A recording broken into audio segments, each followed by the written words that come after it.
Nima deganing bu, bolam? O'zing aytyapsan-ku, hamma oilaviy borsin deb.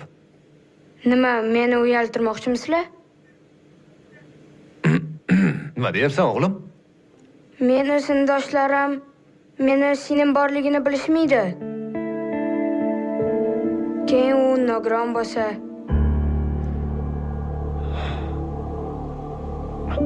Bu yoqqa o'tir. Siz oyingiz bilan menga choy tayyorlang, bo'ptimi? Hozir Ha, chiqib birgalikda choy bo'ladi, ichamiz, bo'ptimi?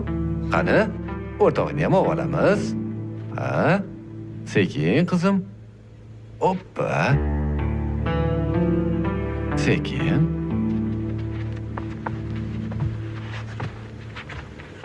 Barakalla. Achchiq choy damlaylar, bo'ptimi? Barakalla. Qani, men bu yoqqa o'tir.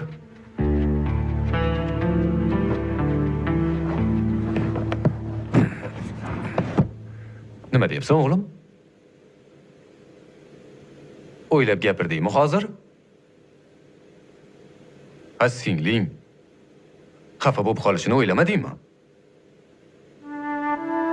dada hech kim bilmaydi singlim borligini. Bilmasa endi biladi.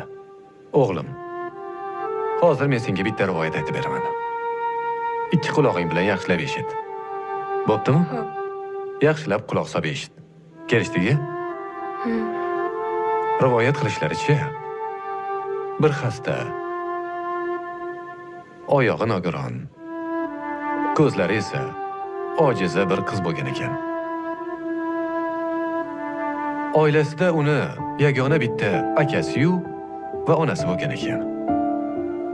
Ular juda ham og'ir sharoitda yashashar ekan. Kezi kelsa, akasi o'g'irlik qilib, oilasini zo'r-bazo'r boqar ekan. O'g'irlikning jazosi og'ir, bilasan-a? Gunohi esa juda ham katta. Aytganman bu haqda. Endi oradan yillar o'tibdi. Onasi ham, akasi ham, o'sha nogiron qiz ham vafot etibdi. Qizni esa jannat eshigi oldida farishtalar kutib turishgan ekan. Qiz eshikka yaqinlashibdi-yu, qarasa, jannat eshigi oldida akasi bilan onasi yo'q ekan. Qiz esa akasi bilan onasini qidiribdi. Keyin u farishtadan so'rabdi. Akam, oyim qanilar debdi. Farishtalar